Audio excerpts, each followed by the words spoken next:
from what I know. Like, Or Germany has, like, this reputation of this train stations. Like, everything runs on time except the trains. No, really? I had a decent experience with German trains. I mean, that's like a meme in Germany, yeah. Like, everything is super efficient except for the trains, for some reason. Never getting on a fucking German train, dude. They've had good trains since 1939. Are you talking about like Deutsche? I think I went on Deutsche Bahn. Are you talking about that one, or is it like some other like thing? I don't know. Standing room only. I don't know. I had a pretty decent experience with German trains. Jesus Christ. I had a worse experience with their fucking airports. Those pieces of shit. They're like, I went there and I took out they're like, you need to take out all your electronics. Okay, I took out all my electronics. And then they get pissed at me. They're like, "Well, I told you to take out all of your electronics." And I'm like, "Yeah, I took out all my electronics." And you're like, "No, you didn't take this out." And they pull up my fucking phone charger cable. And I'm like, "You can't be fucking serious. There's no fucking way. You're telling me that you're counting my fucking charging cable as like a fucking..." Why did they even need you to do that? I don't know. When I go to Japan, right? This is something that no other country... At that point, you just gotta go, but I didn't do the Holocaust! What? Oh my god. Oh my god. Jesus, cancel. You just look at him right in the eyes when he's giving you shit for that cable and you say 6 million, motherfucker, 6 million. Oh my god. Oh my god. But no, I think also it also differs a little bit based on the complexity of whatever they're using to scan and just how lazy the operator is. It's so stupid though, because like when I go to Japan, right, they never tell me to take anything out ever. Like, just let me through. Think about that. They don't bother. They're like, yeah, okay, whatever, just come through. Like, that is Japan. It's fantastic. It's super fast, super efficient, and they don't, my worst experience, I think, so far has been going through the airport in Rome, right, the international airport. Leaving is fantastic. It's great when you're departing, right? Super great experience. Coming in fucking sucks. Coming in really sucks. It's like, there is like one queue for everybody, and the queue lasts like probably 2 hours long, 2.5 hours probably, right? Where, they're supposed to split you into 3 different lines from, the American and like special passport holders or something. So there's like South Korea, America, Canada, Australia. And then they have the EU line, which is supposed to be the fast line. And then they have like the international line, which is basically everybody else. But they also, a lot of Americans end up in that line anyway, because the other one is like too cramped. And there's the layout of the airport when you're coming in is fucking garbage. It is complete shit, and it's easy to get lost. Imagine getting lost in like the lines. They have you basically in like the same corridor. It's looping around. Like the line itself, the queue itself is looping around because the corridor is not long enough. So it's so easy to get lost, or it's so easy to cut into someone else's spot because you don't realize that the queue is actually 2 columns long. That's so stupid, and the processing is garbage. It takes forever. By the way, all of France is a shithole. There's not a single good place in France. Fuck France. I believe you. France is like one of the only countries in Europe where my knowledge of history, which is very minimal, I cannot identify a single time in France's history where it was in its prime or not a shithole. Actually, France... Napoleon? Believe it or not, France actually had a lot of successful military conquests, but that doesn't change the fact that it's still a shithole. They're always for your revolutions. I mean, that kind of speaks for itself. If you are revolutions, right? Like 8 or something. Exactly. So it's insane. I mean, it's just like they can't hold together, man. It's like they're constantly getting into divorce. Yep. And they get into wars, and then they lose, and then they get pillaged, right? The defending army, I should say, will turn the tide back and then go all the way to Paris and then force them to sign some sort of agreement. Has happened multiple times. They did it with Russia, right? Yeah. Idiots.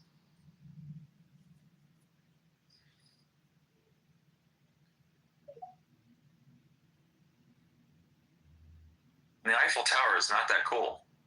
Ew, No, no, not at it's all. small. It's like a Investing in Paris by any means. I hate Paris. yeah, like the cathedral's pretty cool, right? Notre Dame, but Yeah. the Eiffel Yeah, Tower Notre Dame. is just like a power, like a power pylon. That's what it reminds me of, and it basically just looks like one. The only reason it's special is because it's in the middle of a field and there's nothing else there. I took French from 1st grade to 12th grade just so I could choose not to speak it. But then you do the It's same one thing of with the more English. useless languages that you will ever have to learn, especially compared to Spanish. Oh yeah, Spanish is useful. English is useful. Even German is, somewhat useful if you're in like manufacturing. You want to deal with Germans. But French, I mean, what the hell? What's the use out of it? You get nothing. Yeah. I've got English, Russian, and French. That's what I've got.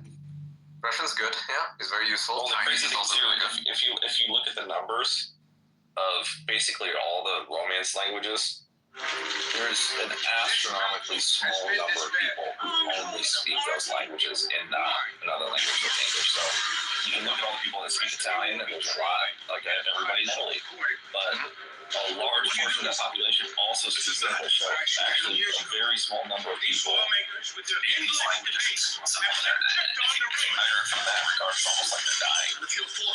Yeah. Compare that to Japanese. Right? There's a lot of people who speak Japanese, but they don't speak English. When I lived in Japan, Japanese people. even the young people don't speak English. They need Google Translate. Whenever I talk to them, they'd be like, hold on a second, and then they'll be opening up their phones and then typing in, like furiously typing in what they want to say to me in English. Yeah. Japan generally doesn't have great English. Korea has significantly better English, but Oh yeah, they're failing. Koreans, I know they all speak great English. Yeah. But they're kind of a failing society right now. Yes. Yeah. One of these days, Alice, one of these When I was a kid, I was told to study French if I wanted to go into like international politics because French was the language of the time. Yeah, well, it is. Listen, if you ever want to negotiate a surrender, make sure you learn French. I mean, it's practically so overtaken by English by now. Yeah. I mean, obviously, time has I passed. think also now French is like a language that's kind of a lot of time I was like taking a shit. because One of these days, because Alice. I think French people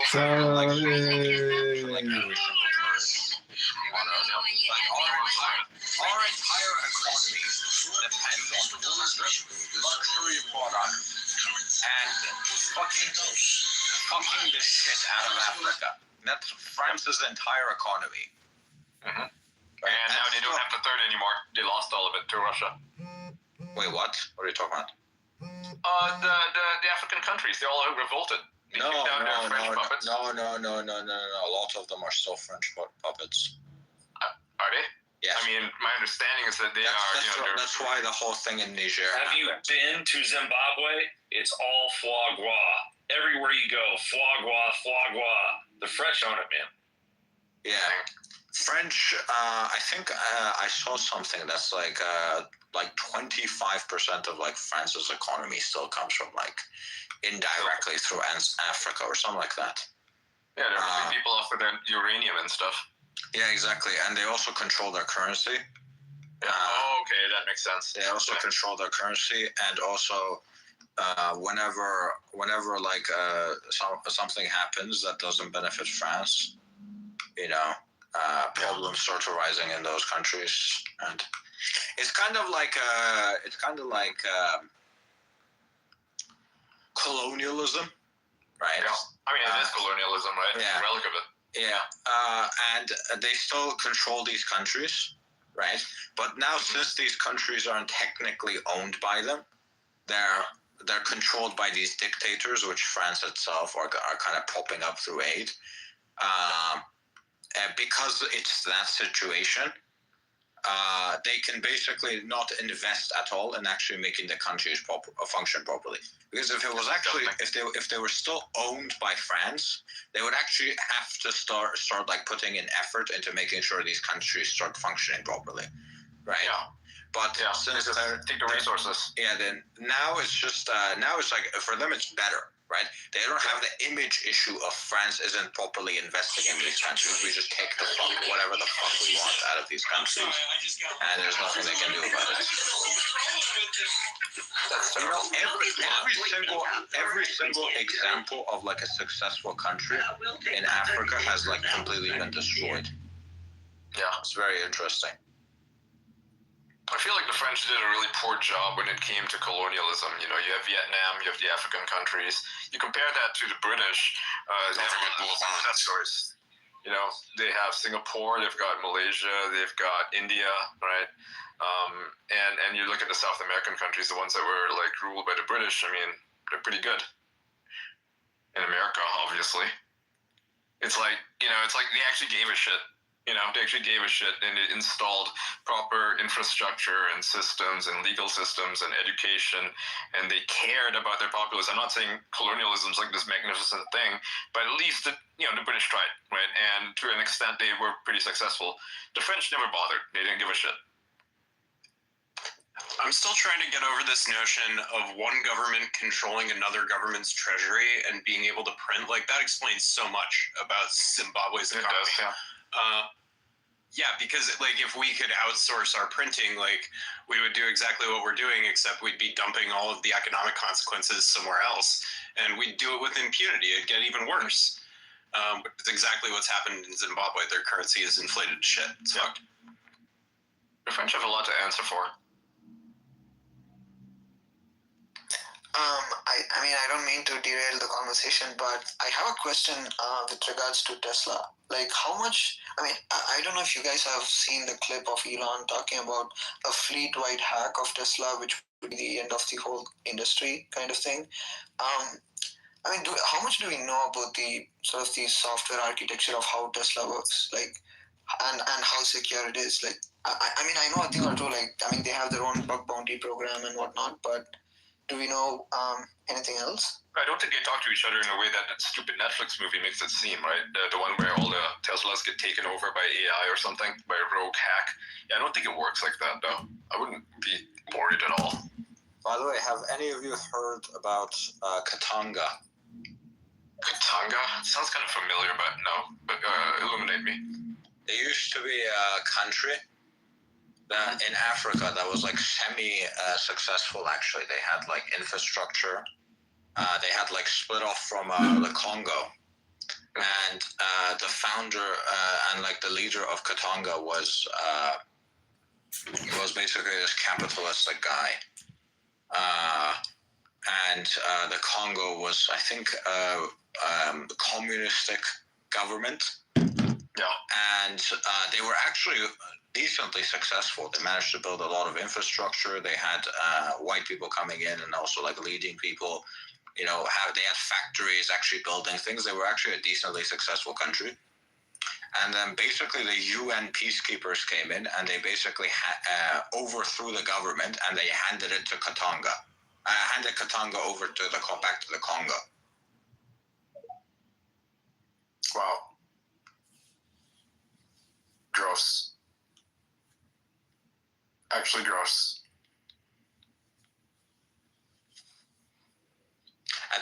Okay, so let me read this to you. After the end of Belgian rule in the Congo, the sovereign province of Katanga declared its independence from the central Congolese government. The president of Katanga was Moise Tshombe, a pro-Western anti-communist leader. Katanga was supported by both South Africa and Rhodesia, but neither the United States nor the Soviet Union agreed to recognize it.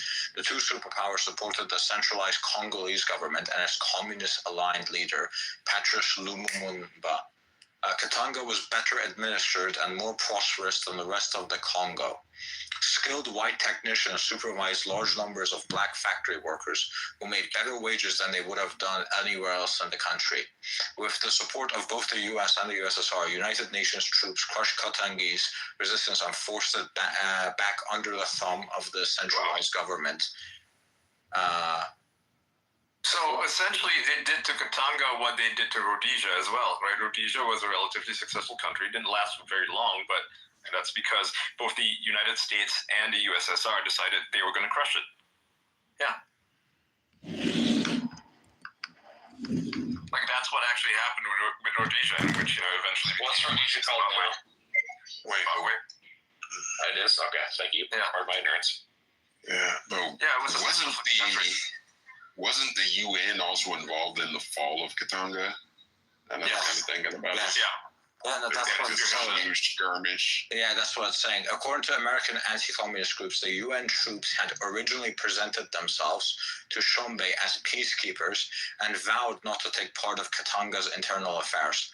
Once they had amassed enough of these peacekeepers on Katanga's territory, UN forces betrayed Shombe and attacked, striking both military and civilian targets. The UN also expelled all civil service and military personnel of European descent. Wow. So All sides agree. The UN forces attack Katanga and the UN disputes this version of events. All sides agree, however, that the UN forces attack Katanga and forced it back under the dominion of the centralized Congolese government. The fledgling state's infrastructure and industrial capacity was badly damaged by the war and has never recovered. Today, Congo is one of the poorest places on earth.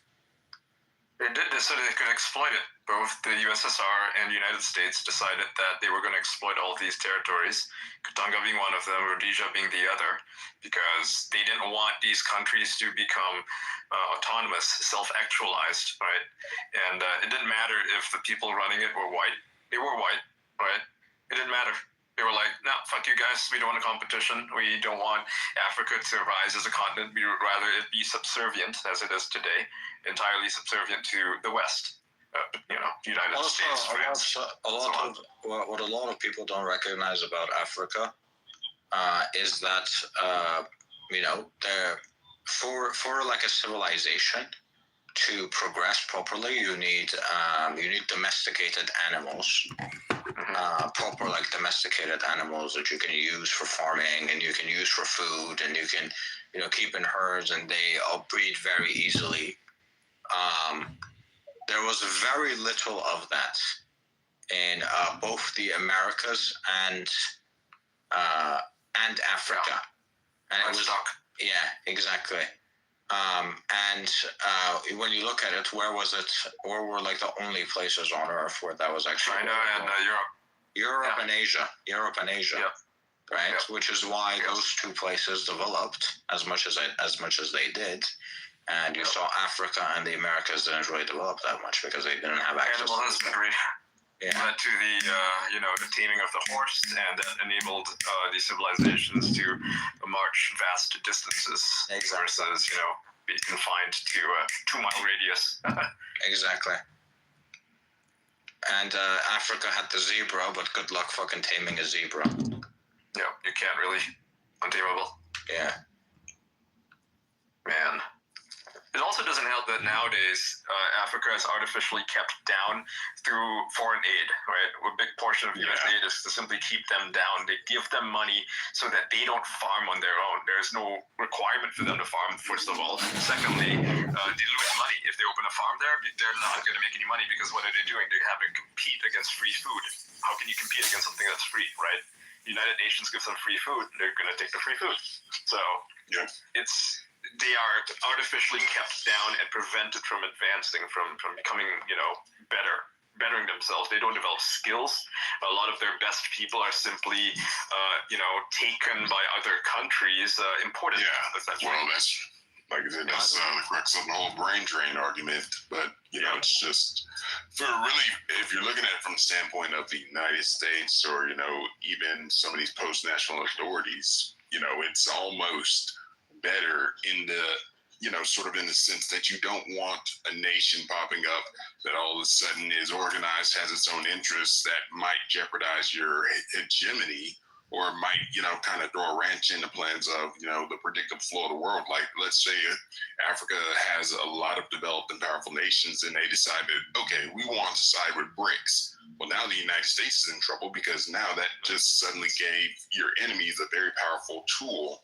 So it's like rather rendering them more sterile or neutral, so to speak, on the world stage is just preferable to either having to cede a lot of your authority and actually make trade deals where you favor them, I don't know if that's the case. I don't think it's that case. I think, as evidenced by Russia, I don't think that after the Soviet Union fell, I don't think the United States generally thinks like that. About they kind of think they're on top of the world generally, and they don't need to worry about adversaries much. You see that with the rise of China. You see that with the rise of Russia. They haven't really taken it seriously until it becomes like a serious issue. I think this is more about the fact that it's Africa is a very, very resource-rich area, and it was very underdeveloped. It was really the only place in the world because you took over the Americas already, and you populated a bunch of people, and Africa was not developed because of the fact that there weren't, again, as we discussed, farming and animals that you could domesticate.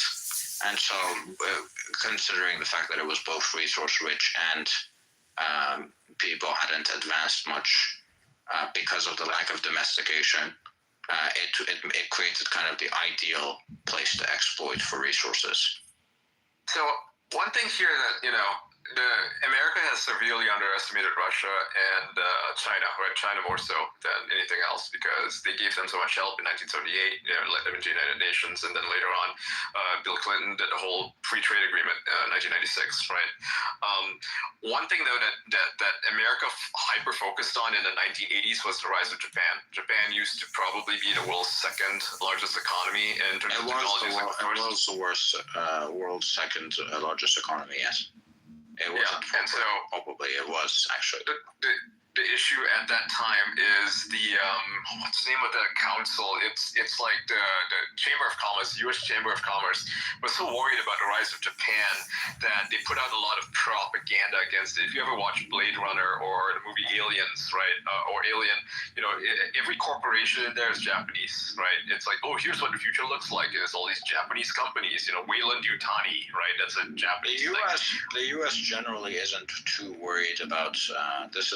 I don't know if this is a correct attitude or incorrect attitude, but they're generally not worried about adversaries until it's like not now. It's starting now to get they're not, but in the 80s they were, right? So what happened was the reason Japan's economy is stagnated for the past 30 years or so is because in the 1980s the Chamber of Commerce came in and they lobbied the Reagan government to issue, I forget exactly what bill they passed, but it essentially fucked over the Japanese. It fucked over them big time to the point where it killed their economy. There's a reason why Japan hasn't been building since like 1990, Like there are big companies there and Sony is pretty huge, but it's no longer the like it used to be like huge, like number 2 in the world, and it's been stagnating ever since as a result of America's decision to keep it down. And big reason for that was because of Japanophobia, right? That is a corporate thing. I don't think the average American really cared about the Japanese that much, but the industries were, and they took a lot of measures to protect American companies against Japanese companies in particular. And they did this by outsourcing a lot of the manufacturing, not to Japan anymore, because Japan used to be like this huge manufacturing thing, right? Everything was made in Japan, and high quality stuff too. Like if you look at electronics in the 1980s, anything that was made in the UK was fucking garbage. And there's like a whole thing with Sinclair, right? He caused that shit. But beyond that, stuff that's made in Japan was actually good. And so American companies decided they were going to undercut Japan by propping up China and China's manufacturing sector by moving all of the manufacturing there to undercut Japanese stuff, because the Chinese could make stuff that was maybe almost as good, but nowhere close as good, but very cheap. Also significant manpower. Something that's also underestimated quite a bit is the rise of the Korean manufacturing. especially Samsung. I underestimated that as well. Yeah, with Samsung. Yeah, Samsung. And LG. Yeah, exactly. They completely fucked over Japanese products because they were cheaper and they were quite high quality.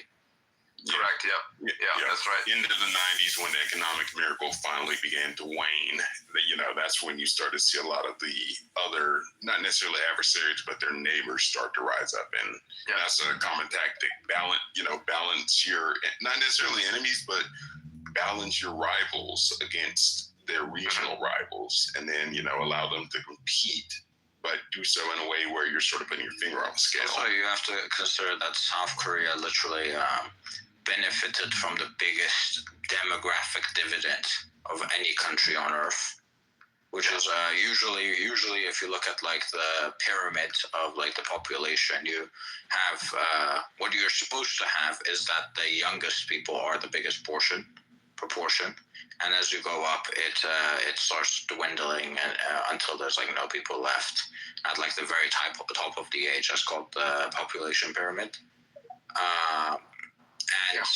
If you get to a situation where you're in the center, most of your population is in the center, you get something called a demographic dividend, which is with your guys that working age. Yeah, exactly. Most of your population is working age, and you have less people that you need to take care of from both younger and older. And South Korea, one of the things that South Korea did was they actually gave up a lot of their children, to be adopted by people from other countries, and those South Koreans were, free from their burdens. Yeah, free from the burdens, so the government didn't have to spend money on them, the economy didn't have to spend money on them. And meanwhile, these children that were adopted, they were given like education, and they went to universities in other countries, meaning other countries had to bear the cost of these South Korean children, and they gave them the opportunity of coming to South Korea and contributing to the South Korean economy. So they benefited massively from this economic dividends. And that brings us back to sort of where Japan is now, and actually parts of Korea are now with the population collapse issue. The worst, 0.84. It's less than that actually. It's closer to 0.7 now. Jesus, and you have that massive elderly population, and Japan's actually particularly known for this, and it's just I think right now it's actually like literally mathematically impossible to save Korea. There's like almost Japan's still doable. Japan is still doable. I can do it. Yeah, just send Chase over. He'll impregnate all the Japanese girls. Y'all saw the meme about the breeding visas. I mean, honestly, if we're going to be honest, that's given the state of where America is as far as the dating market for white men in America, and I mean, just men in general. Yeah, are you telling us that? Go for it. I mean, they're not going to stay at all. They're fine. It's completely voluntary. So I mean, if they want to date American men, go for it. Fuck it. Will you contribute your patriotic splooge to save Japan? That's literally where we're at. You know what's really ironic with the the United States essentially forcing the Japanese economy to stagnate by helping China, by propping up China, is that now China is the world's number one in manufacturing, and it's become America's largest rival. It's like America literally created its own enemy. And the thing about China is that they remember things, right? They remember things. They remember the century of humiliation in which all of these other Western countries decided that they were going to fuck China over for 100 years, right? That's what they remember, and they're going to strike back. And I don't mean militarily. I mean like they're literally, they're dominating. Like look at it right now. They're dominating. Dominating what? All the industries. Which industries specifically? Manufacturing. To be fair, with manufacturing, it's mostly the assembly process. China's not manufacturing most of the things that are high value.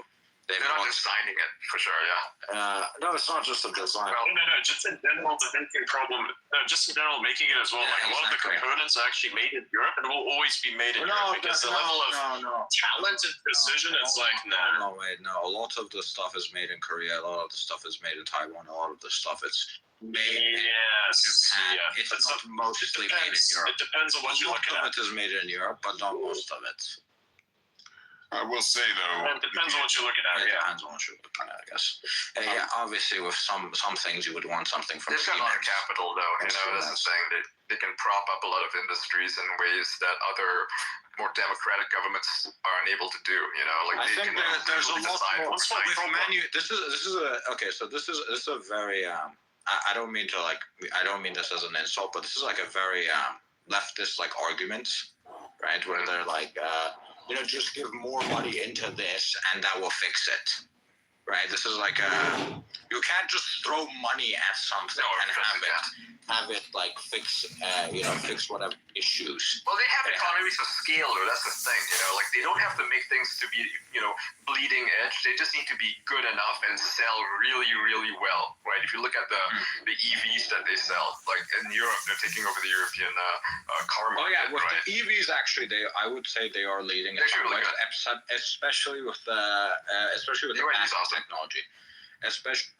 Signed by a lot of the Aston Martin team. Yeah. They literally just bought the whole team. That's more of and said, hey, come work for us. That's more of a Yeah. negative than a positive, but You can make that argument, sure. yeah, Aston But, Martin breaks down immediately after you buy Yeah. it. Yeah, BYD's pretty good though. I mean, Yeah. like they're certainly doing something right, and But- you realize that there's going to be a shortfall of expertise in certain fields, right? Like design. The Chinese are maybe not the best at it, at car design. So Yeah. they're like, hey, why don't we just like buy these German engineers and have them do it? Like the guys who work for Ferrari or Lamborghini. Like if we want to make a fast car, just buy this guy, give this guy a few $1 million. I mean, he's going to come over. And they do. Yeah, And but- they accept the offer. I mean, I'd accept the offer as well. But it's you also have to consider that China has actually been very intelligent, especially with their battery industry. So one of the things they did was with the electric car specifically, they actually started the process of turning their entire public transportation system electric. So all the buses, they actually took the effort of turning them electric, and they also secured all the mining rights in Africa for mining the materials they actually need. I was just about to say that. Yeah, Yeah. and they also gave some subsidies for electric cars and kind of gave some penalties for car companies that were gas car companies because they realized that they would never dominate that field because that was already established. And So by the way, for the mining, they actually are pulling a lot of shit out of Australia to the point where even the Australians are very pissed about it because they're not really paying their dues. It's very annoying. Yeah, and hilariously enough, too, they can double dip because they actually save their own lithium and they actually get lithium from Australia instead. So yeah. And then depriving other countries from having that lithium because it's now Chinese owned. Yeah, exactly. And Going to market. with batteries, they've actually entirely they've done the smartest thing they could have done. They're absolutely leading in batteries specifically, if we want to argue that. Yeah. But They have a nuclear battery. That's pretty cool. right now they're leading in Gen 4 nuclear reactors as well. Yeah. It's pretty sweet. Here's the they have- thing. they have Huawei, the right? world's- Like they the have the 5G technology. Yeah. The guy who invented 5G was like Turkish guy. Yeah, that's right. The Turkish guy. He tried to come to America, and America's like, no, your H-1B doesn't really match up or something, and then they kicked him out. And Huawei was like, hey, come work for us, and then he developed it for them, and now Huawei's 5G technology is what's running all mobile telecommunications. Thanks, guys. Because of America's stupid immigration system. No, a lot of The it Chinese have it. is also Nokia as well. Sure, you can make that argument, but Huawei was the first one to actually make it cheap and affordable, and they subsidized the construction of it in other countries. Here's what they do in Southeast Asia, right? They go there, because those countries want to modernize the 5G, right? And so they have to do all the bidding on contracts. Nokia will be saying, hey, let's use our technology. American companies will do the same thing, and China's like, you know what? We'll build it for free. We'll make it for free. We'll literally do it for free. And all you have to do is secure a contract for future development. And of course, these countries want to save money, and it's like a deal you can't really refuse. I mean, it's free. Fuck. And they'll even provide maintenance. So they take it, and that's the reason why Huawei is like so fucking massive. They're literally willing to subsidize the cost of the development of their own technology in all these countries. I mean, if you're in these countries, wouldn't you take that deal? It's pretty good. It's better than paying through your ass to some American company. But yeah, it's I think it's China has been very clever with some of the things. Yeah. But in terms of a lot of things that are high quality, high value manufacturing, assembly of things, you hear a lot about how like iPhones are manufactured in China. They're really not. What they are is assembled in China. And assembly is not really a very, very... no, it's just assembly. Assembly is not a very profitable business. And, it's even when they are designing chips, it's like very basic chips that don't really matter. And they're not very profitable anyway. All like 12 nanometer or something? No, I think China's SMIC's best chips are at 7 nanometers. 7 now? Yeah, 7. But they're gonna really struggle. Really struggle. Well, I don't know about that. Depends on the use case, right? I mean, if you're it depends on the use or something, yeah. 7 nanometers is fine. More a car. Yeah, it should be fine. But you're never going to be on the bleeding edge with that sort of stuff. You're not going to get AI shit with that. Yeah, and So SMIC is the Chinese manufacturer. And of chips, and they've managed to do a pretty good job with the restrictions they have. A lot of it is actually just stealing patents from TSMC, stealing trade secrets from TSMC, but still, despite that, they've managed to do a pretty good job. But they're probably, I'm not going to say never, but they're actually, no, I'm going to say they're never going to manage to get below 7 nanometers in time for it to matter, right? Because by the time they manage to get to 7, they're probably going to eventually get to 7 nanometers and below. They're already at 7 nanometers, but I'm below. By the time they manage to actually get that, it pretty much won't matter. They'll still be generations behind. But yeah. What if they prove you wrong? How would that make you feel? I highly doubt that. Because you have to think about, so with manufacturing, this is what you have to think about, right?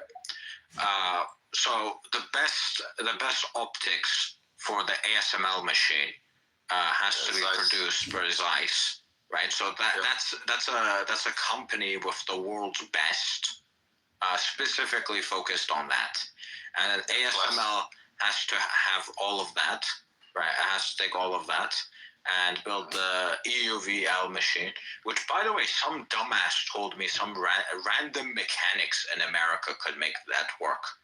I sent that to Adrian. We were both like, what the fuck is this guy talking about?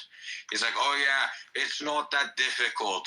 A random mechanic can do it in America. It's just, it's just that the patent's not letting it happen. Anyway. Yeah, sure, bro. Whatever you say. Not happening. Yeah. But so you have to have ASML, which is the world's best, and then you have TSMC, which is the world's best, and then you have Samsung, which is the world's best in memory chips, I think, except AI memory chips. I think with that is... It just has storage. But I think with the AI chip specifically, let me double check. I think it's SK Hynix that's actually the best. I love SK Hynix. Isn't that like Korean, right? That's Korean, right? Yeah. So the Koreans... Koreans are the leading country when it comes to memory chip manufacturing specifically. So all the world's best memory chips come from South Korea. But memory chips are a horrible business. Horrible business. And like they're actually slowly driving Samsung to bankruptcy. How come? Because okay, so with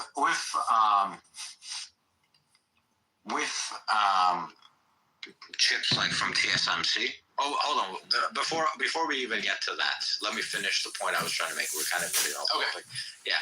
So you have to for China to beat out, they have to beat an international monopoly in every single one of these industries.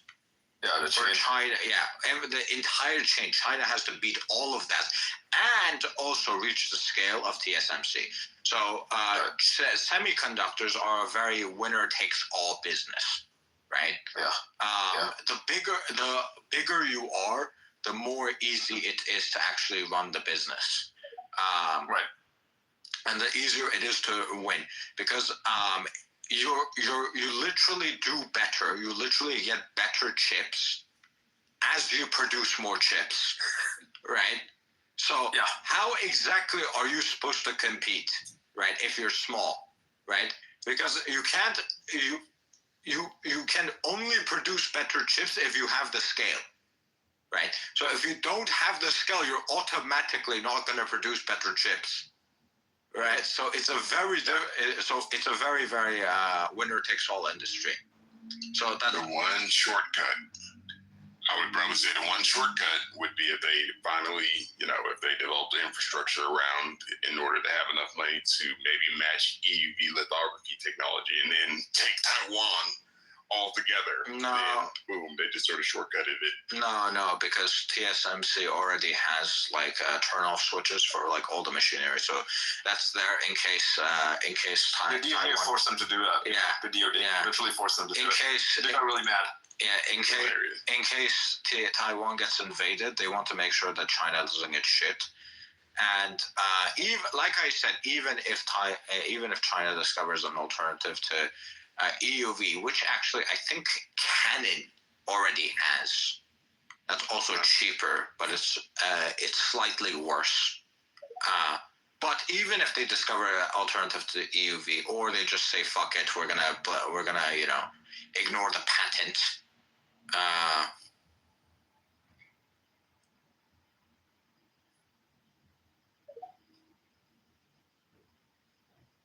Did you cut out?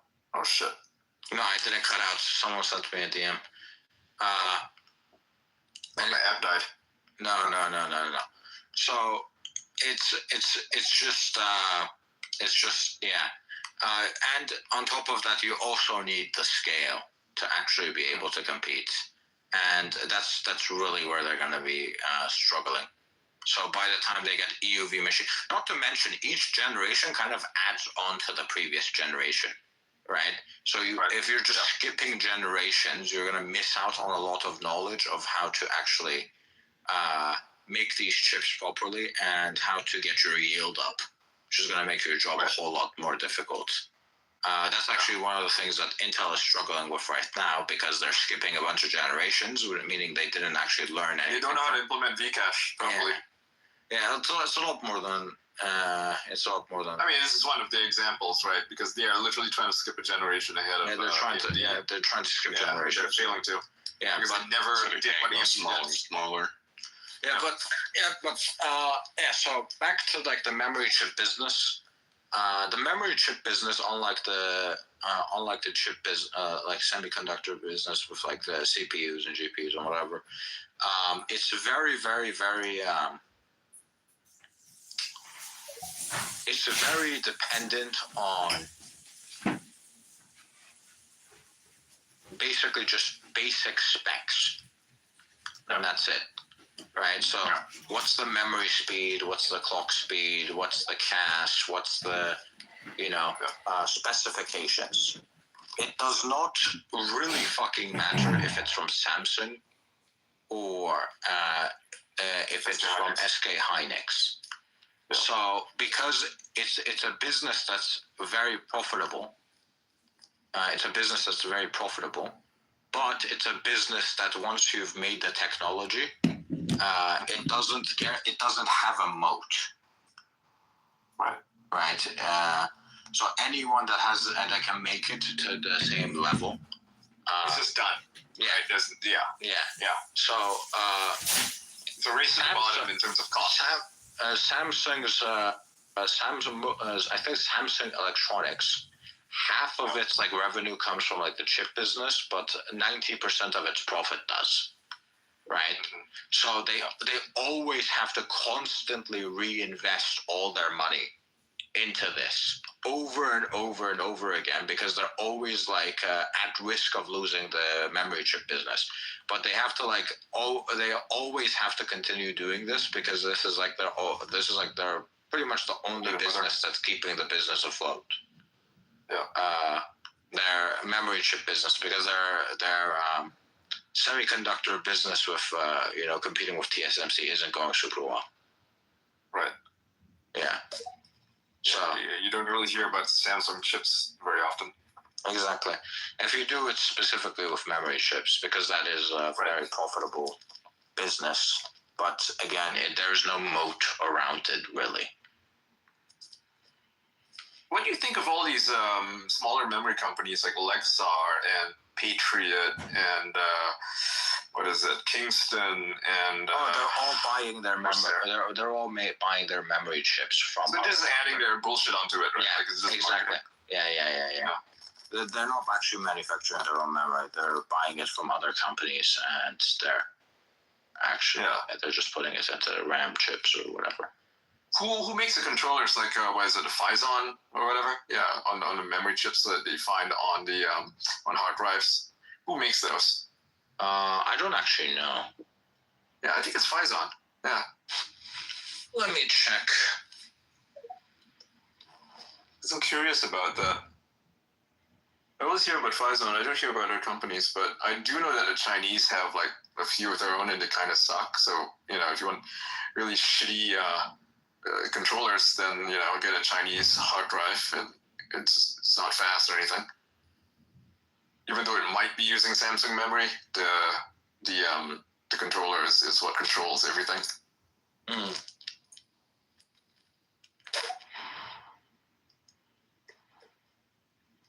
You might be right. Let me double check. Yeah.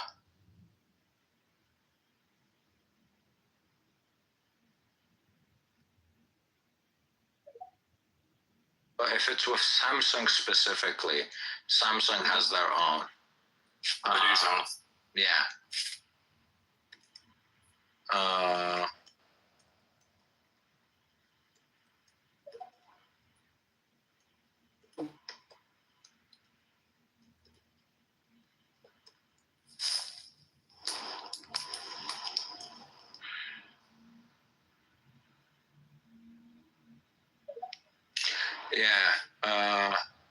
What the fuck? What? I gotta read something. So somebody posted, SK Hynix. Something about SK Hynix. I'm sorry. Go ahead first. SK Hynix and Samsung both use their own in-house controllers on their branded ones.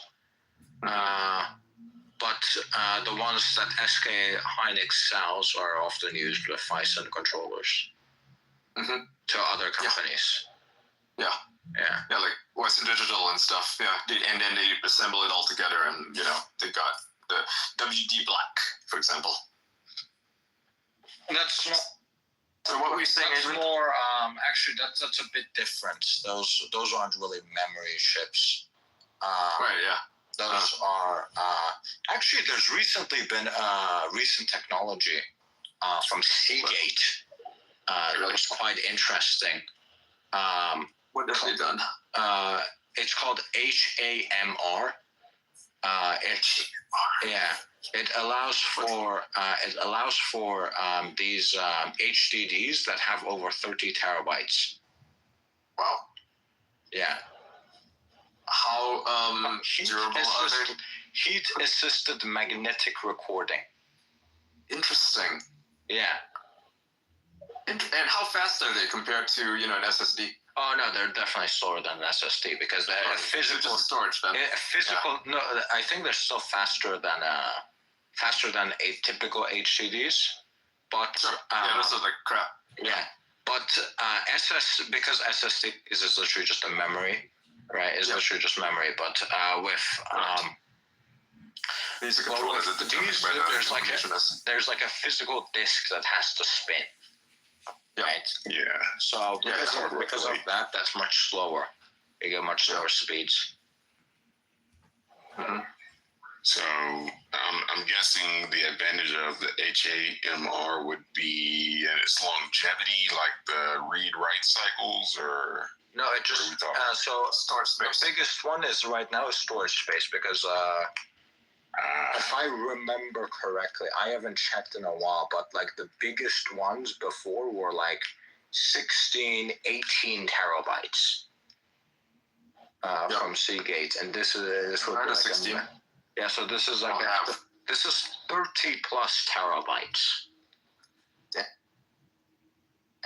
Wow. that's good enough for storage when you're like storing a whole bunch of like archival stuff, right? I mean, it's not something you want to use in a live environment. Let's say you do video editing, you probably don't want to use that for like live editing because it'd be too slow. But however, if you have a whole bunch of material, It depends on. is it that fast? Can you like live edit a 4K video on that? Depends. Is it raw or are we talking about raw video? Raw.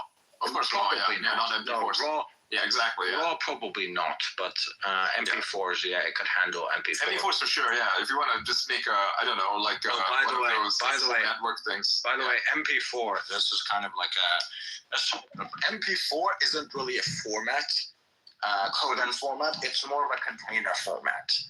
Yeah, I know that. Yeah, because there's so many different, like HEVC, for example, that would be a proper codec, right? HEVC. HPVC. HEVC. Oh yes, that's I think that's the one that iPhones use, right? Yes, that's right. Yeah, and then you have for audio you've got like FLAC. You've got ALAC, Opus, like ALAC you've got Opus chips as well. Yeah. You've got Opus, you've got VAV. Yeah, I like OGG. and Opus is OGG, right? Yeah. well, I would generally recommend you use either Opus or FLAC. That's that would be. Yeah, that's lossless. Yeah. FLAC is lossless. Yeah. Opus is lossy, but it's lossy in a way that the human ear literally cannot distinguish. Right, because it cuts off the anything below the 20 hertz frequency and anything above what is it, like 20,000? There's a bit more than that, but there's a bit more than that, but so it's not. Yeah, so with Opus, you're not losing anything that the human ear can't hear. No. Right. Yeah. What do you think of Title's thing? Hold on. What What the fuck? What? Wait, did he leave? Who? We had. Oh wait.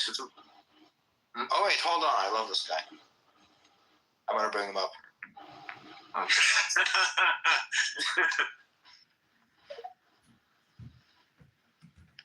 Hey Eric, how's it going? Yo, what's up? How's it going?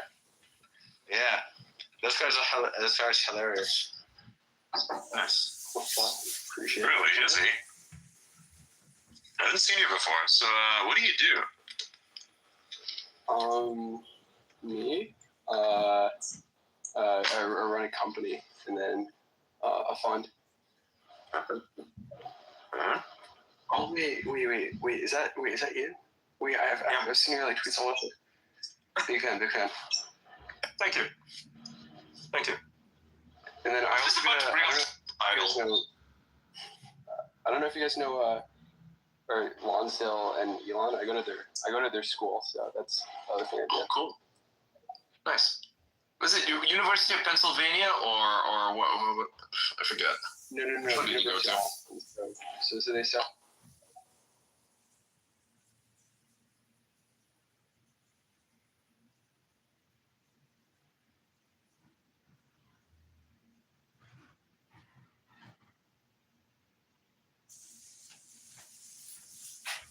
Oh, okay. So it's like it's a Texas, or it used to be the Tits, but not the University of Austin.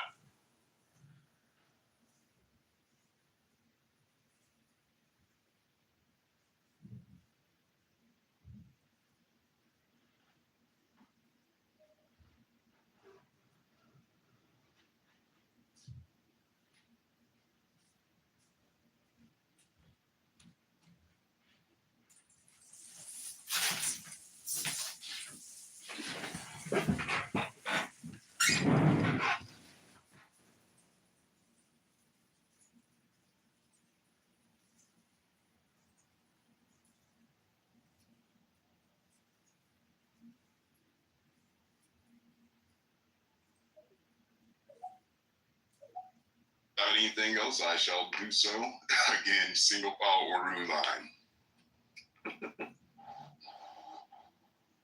Nice. Yeah, what kind of fucking, I'm looking at the gameplay from Elon's live stream. What fucking kind of monk build is that? That sure looks interesting. Looks like a lot of fun. Yeah, I'll check it out. It does. If we ever do hardcore, I want to play that. We first have to just like get past all of the stuff we're doing right now. And yeah. I'll look into it. This is another reason that, when people say you're Elon, I'm like, no, because you need to, you would know what build he's playing if you were.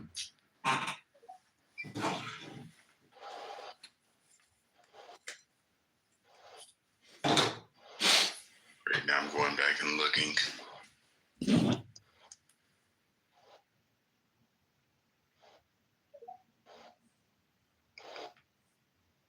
I hate marketing gimmicks, I was just thinking of Tidal, the streaming service, and they do the whole lossless thing. But they also put this thing out called MQA, and it's like supposedly, it sounds better than lossless, and it only works with certain kinds of receivers, like audio receivers and